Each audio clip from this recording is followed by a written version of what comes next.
In today's video, I'm looking at the Pimax Crystal Light and benchmarking it. This is my first attempt at trying to do this. It's just over my shoulder right here. I have spent the last 10 days, almost 2 weeks, troubleshooting, problem solving with Pimax, with my graphics cards, with drivers, with Radeon and GeForce, trying to get it all running in iRacing, a simulator that I'm very familiar with. All of that was anticipation for this, a 9070 XT. I was hoping with Radeon, AMD finally getting their crap together, we'd see great VR performance from them. Quick story is no, we don't. Three things to talk about with that. First of all, the 9070 XT does not work with Pimax Play right now.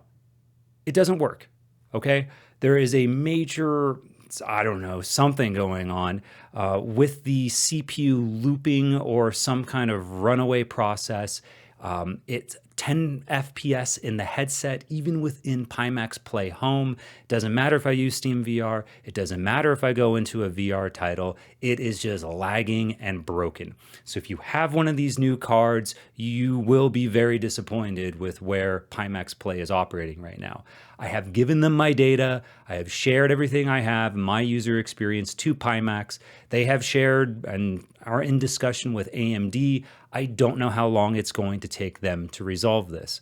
What I would suggest is don't hold your breath, because my 7900 XTX, which I talked about in December when they were super close to resolving a Steam VR issue, guess what? With the latest Adrenaline 2531, it's still broken. With the latest Steam VR 2.9, it's still broken. So if you're trying to use from my experience, if I'm trying to use a Hertz under 90 Hertz, 80 Hertz, 72 Hertz, it doesn't work. It just gets super laggy. It's broken. If I use 120 Hertz, it's fine. With the Valve Index, for example. So I don't know what's going on there. What's even worse is that you can go in through the beta on the software and select the previous stable build. That used to be 2.7, which did work. That's gone now. That's now 2.8. Therefore, I can't go back and test with the older version of Steam VR. I'm stuck in a loop of broken. So this is really disappointed for me, to me, with Radeon, and just leads me into the question where it's still holding true. If you have VR, I recommend GeForce. This is the way to go with it right now, boys. That's all I got for you. What else? Oh, I did do some quick testing, and I revealed that on the weekend. Another reason why you should subscribe to my YouTube channel, of a quick comparison between the 7900 XTX and the 9070 XT. Unlike the other hardware reviews out there, which were saying, oh, it's so close to a 7900 XTX, but at first glance, at single screen and at triple screen, it's nowhere close to that card. So what about VR? I used my Valve Index at 120 Hertz because it works for both headsets, and here are the results at Talladega. The 7900 XTX smokes this new card from Radeon. It's not close, guys. The 9070 XT performs like a mid-range card. It's probably closer to a 7800 XT. So there is still lots of driver optimizations to come through with this. So just keep that in mind. So for this benchmark run, I guess the 9070 XT is going down as a did not start.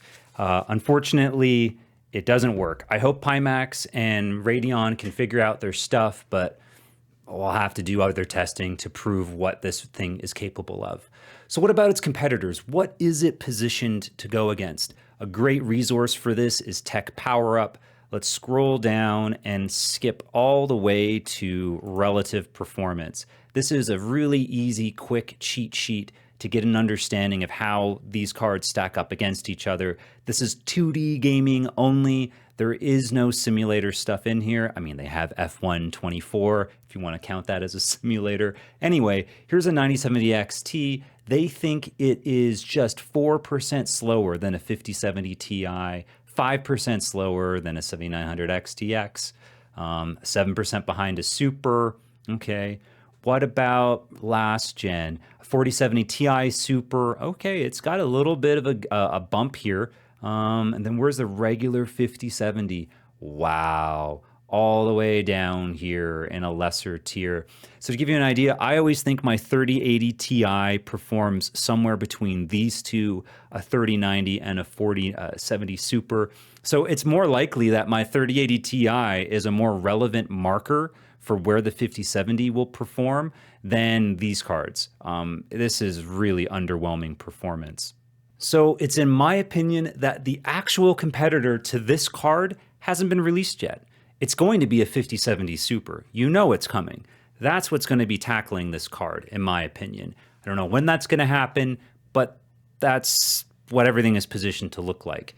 In the meantime, I had to find a direct competitor, or at least I felt compelled to. So I have down here a Vanguard Launch Edition 5070 Ti from MSI. This card is significantly over MSRP. It is in a giant box, which I really dislike because I keep my cards in these boxes. Like, where are you? Yeah, so it's a big box. The advantage with this card is that it's top shelf from MSI. It has all the ROPs. It has fantastic cooling, according to Tech Power Up. It has the best acoustics compared to its competitors that they've tested. It has extremely good overclocking potential, like well over 10%. So if you're paying over MSRP, make sure you get something for it. And I think this has enough features where I go, okay, it's somewhat worth that price. Definitely not worth the scalped price. $900 USD, that's where I think this should be. I think it's a really good deal at $850. I think that's a banging deal at $850. And obviously $750 is not going to happen for a flagship. Speaking of Tech Power Up, I want to remind everybody why we're here. We're here for VR benchmarking because this isn't good enough. These games don't come anywhere close to representing our simulators. Here are the cards that I have on this list, which suggests that a 3080 Ti would be about 25% slower at single 4K compared to a 4080 Super. If I bring in my benchmark results at Zandvoort in bar graph form, we see this, where there is basically no difference between the top four cards. There is no 25% difference. That's because when you benchmark VR, you can't see the headroom that's available to a card that's overperforming. Hypothetical, if Tech Power Up was benchmarking to 72 Hertz, we would miss out on this extra performance that these cards are capable of. And we have the same visibility issue with my bar chart where 4 graphics cards are able to hit the requirement of 90 FPS for 90 Hertz, but how much faster can they go? So that's why I'm going to be using histograms or area charts to showcase how the graphics card is able to complete the work ahead of time. For example, now we can see that the 3080 Ti has clearly different performance compared to the 4080 Super. If you'd like to slow this down and know more about this technique, I have an intro video on benchmarking, specifically with iRacing and VR, and all of that translates to this video today. On to the intro. Shout out to my latest patron, Tommy K. If you need any help with your systems and performance analysis or upgrading, send me an email.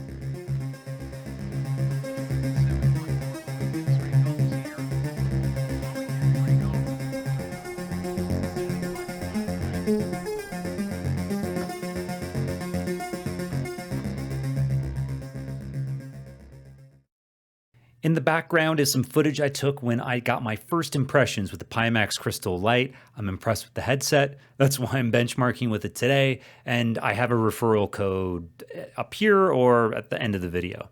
Here is the shared hardware that we'll be using today. Note that my Windows 11 is on 24H2. I don't plan on going backwards. Unless otherwise stated, OpenXR Toolkit does not have any options deployed. I used it to record benchmark stats.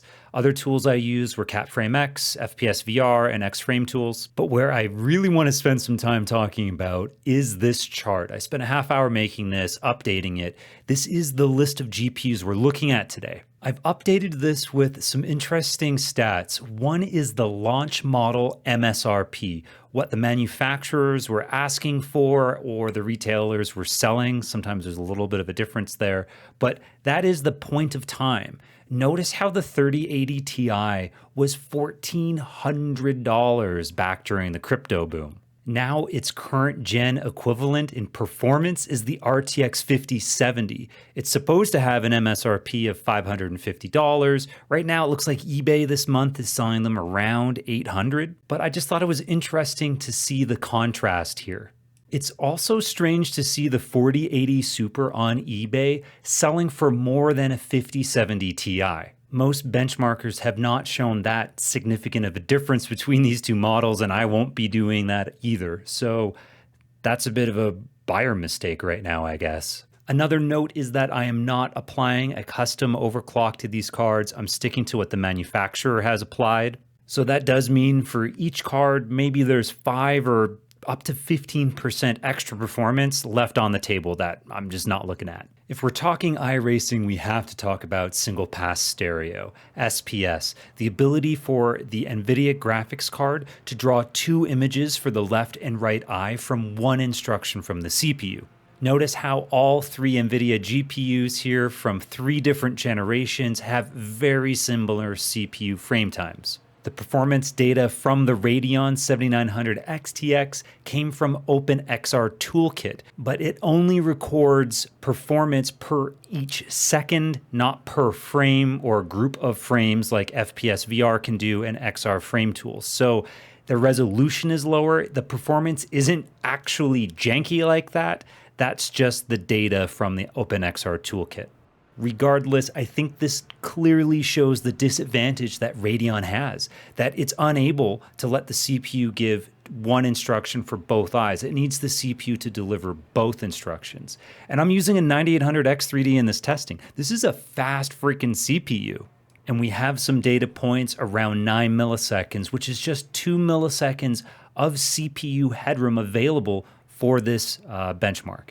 If I turn off SPS with the NVIDIA graphics cards, here's that CPU distribution. Look how similar it is to the 7900 XTX. I forgot to benchmark the 5070 Ti in this scenario, so please forgive me. You can see the benchmark details in the bottom right where I'm using Pimax Play at 0.75. This is the medium preset with a resolution of 3232 by 3824. If my math is right, that's equivalent to 24 million pixels, which is the same resolution as triple 4K. This is a big ask of all these graphics cards, which is probably why it looks gorgeous in the headset. And when we switch over and look at GPU frame times, we can see the problem. The iRacing graphics configuration that I have selected is too high for this resolution. All cards deliver some late performance. The 5070 Ti and the 4080 Super deliver nearly the same performance with SPS on, and the 7900 XTX, well, it looks like it's straddling our late line right around 90 Hz. The 4-year-old 3080 Ti really struggles here with these settings, with most of its frame times very late. When I disable SPS on the NVIDIA graphics cards, we can see both the green 4080 Super and the blue 3080 Ti slip out to the right a little farther. So the SPS Advantage does help with the graphics card and its rendering abilities, but not as much as you might think. It seems to, in this testing and the testing I've done previously, SPS seems to help the CPU out more. Speaking of the testing situation, here are the Pimax settings and my in-sim settings with the graphics and the replay options. I decided to have fairly high iRacing settings and reduce the Pimax resolution all the way to the minimum at 0.5. I prefer to have the eye candy first and then increase the resolution. That's just my taste. But I do have MSAA at 2 times, which is low, but I want to use settings that some of the older graphics cards can actually have a shot at running. It's also going to surprise some of you that I have the Pimax Central Priority Rendering, which is their FFR, fixed foveated rendering. I have that disabled. This rendering technique blurs the outer periphery of the image that's rendered in the headset. The idea is to save some performance, improve the frame times, and we see that here. The 5070 Ti, native in green compared to yellow in balanced foveated rendering. It's a pretty clear example here of performance gain. But it is surprising that not all the frames are on time. The yellow line does trail past our 11.1 millisecond timeline that we want for on-time 90 hertz gameplay. So this at the surface would suggest there's something going on CPU side. There's some kind of circumstance with this scenario that the 9800X 3D cannot overcome, and the graphics card's going to be late. So when we switch over to the CPU frame times, whoa.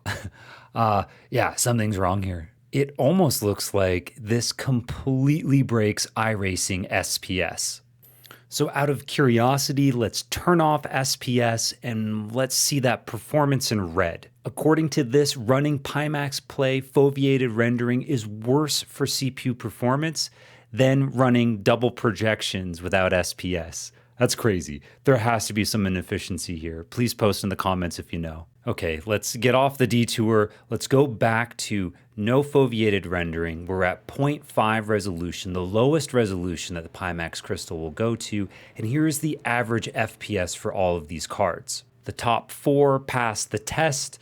Basically there's a rounding error between them. That's why they're in that order. And all frames were delivered on time. You can get similar FPS results out of something like CapFrameX or other benchmarking tools, but if you really want to see the actual difference between these cards, we have to go back to the histogram.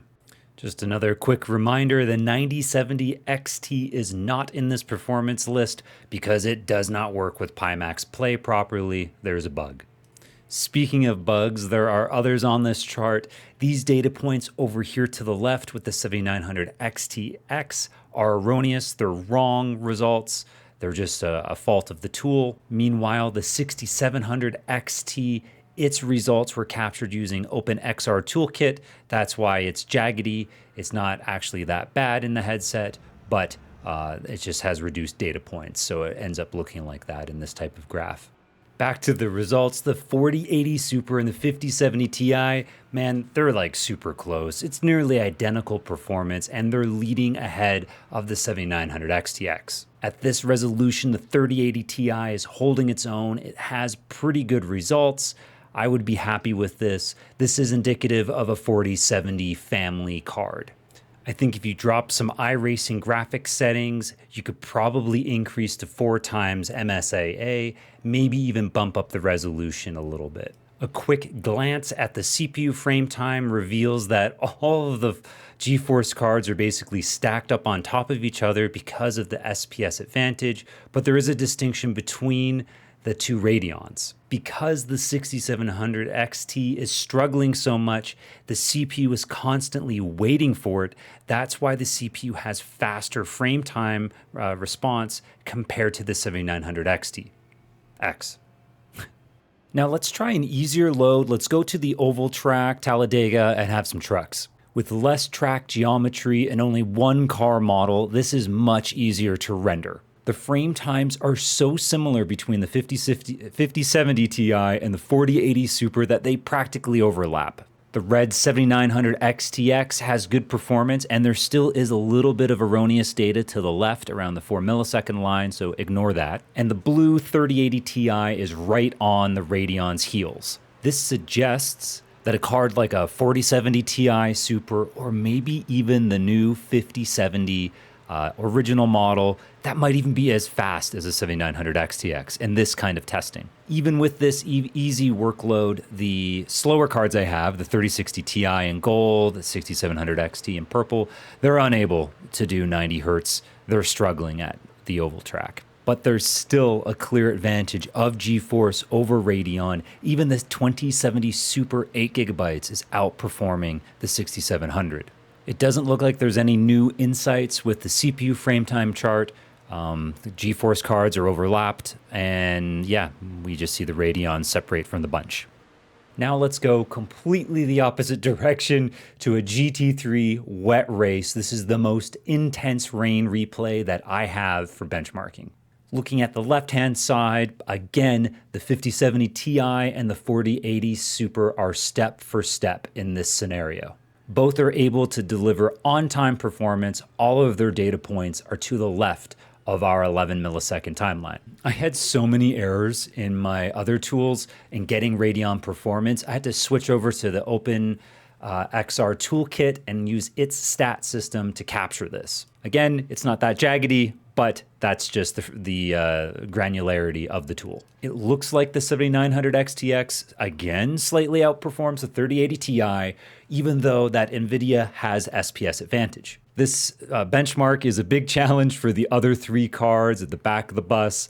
There's a huge gulf of performance here going back to the 3060 Ti. Interesting to note that the 6700 XT, again with OpenXR results, it's actually now ahead of both the 2070 Super and the 3060 Ti, suggesting that there's an advantage to having the 12 gigabytes of VRAM compared to the 8 gigabytes on those two cards.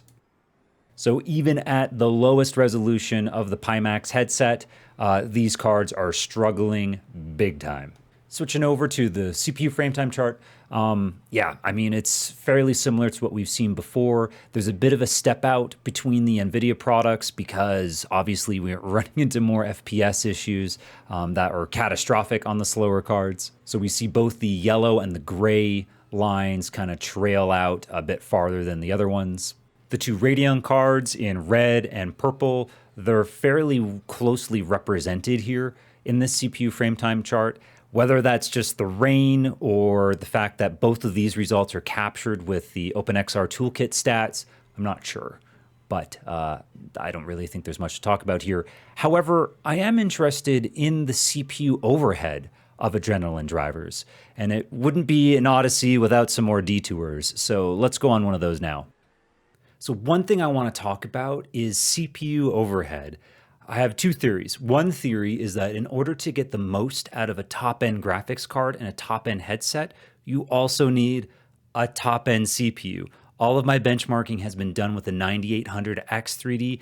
That's the best there is. Yeah, there's a 9950X 3D on the market, which has the split CCDs. It has a whole bunch of cores, a whole bunch of threads. Don't get that unless you leverage all of those threads. That's all I'm going to say about that. But going back to what happens if we take a 7600X, an entry-level CPU for the AM5 platform? What if we throw it through some of these benchmarks? What are we going to see? Well, here's the 4080 Super. Red is the 9800X 3D, white is the 7600X. We're doing this at Zandvoort. I have the resolution at 0.75. This is the high triple 4K-like pixel count for the Pimax Crystal. The 7600X is barely holding on here. Yes, its frame times are to the left of the 90 Hertz timeline. However, there's no headroom. Any kind of hiccup could probably cause a stutter in the headset. Even just your wallpaper cycling every 3 minutes would probably cause the screen to stutter. Even with SPS enabled here, we're going to see a knock-on effect to the GPU frame times. And I think this chart best represents that. We see a slip on the render time from the video card because the processor isn't fast enough. Plain and simple. What about on the Radeon side of things with the 7900 XTX? Yes, the impact is just as significant, and we have less headroom available because of the lack of SPS. Therefore, our frame times have slipped well past that 11.1 millisecond line. These results are captured from toolkit stats. That's why they're jaggedy. I'm sure you guys are tired of me saying that, but I just have to point it out. And when we look at the GPU frame times, listen, it's the same effect. If your CPU is not fast enough, you're not getting the most out of a high-end graphics card. This is like the #1 difference between proper simulator benchmarking and all this other benchmarking that you see from reviewers. And after all of this, I hope I didn't leave you with the impression that you need a $1,000 video card to go with your $1,000 headset. That's not the case. However, you do have to make compromises. So here I'm showing low quality with almost everything disabled versus the high quality that all my benchmarking had been up until this point. This is showing also OpenXR foveated rendering, and that's performed on a 3060 Ti, which really struggled with this Zandvoort benchmark that we saw previously. And you can see the graphics as I selected them for low on the left-hand side. By reducing the number of assets we're rendering and their complexity, we're able to find performance. With high quality, almost all of the frames were delivered late. Now that we've changed things to low quality, almost all of the frames are delivered on time at 90 Hz. We've gone from undrivable to, hey, I can compete with this. To show the data to back up that statement, here are 3 data sets. This is the CPU frame times, and the 3060 Ti is green. This is what I showed before. Then we have yellow with low graphics at 90 Hz, and then white, which is 72 Hz, low graphics. So worst case scenario. But the big gains, they're on the GPU frame times, and we see that here. Again, the same colors where the 3060 Ti was mostly late. Now with low graphics, well, the lowest the graphics can go without some kind of image scaling. And now the majority of the frame times are on time. At 72 Hz, I don't know why there's like a double hump to the frame times. This might be a bad data set, but I think you guys get the point. So I think it is possible in a demanding benchmark to get decent performance for an entry-level video card with a Pimax Crystal Light. Just prepare. You have to make compromises, guys. Nothing replaces render ability. So you have to just reduce the render load to make it work. So when it comes to a quick summary, it's pretty much status quo for Radeon and iRacing. The best experience is with Team Green and paying that NVIDIA tax. I know, it sucks, but that's where we're at. This card might be great in other titles that are heavily optimized by the AMD team, but not in what we're working with, VR and triple screen with Pimax. This Radeon experience is just not worth the price, unfortunately. iRacing has deployed Season 2 2025, or at least we're in the week 13 now. I will benchmark more iRacing, but I always wait for the dust to settle and the hot fixes to roll through. So up next will be LMU and Assetto Corsa. I'm not going to go into as much detail. It might just be one testing scenario just because I want to get results out to you guys more quickly. Thank you for your support. Please like and subscribe. Check out my Patreon and keep an eye on the community tab. I want your feedback. Thank you.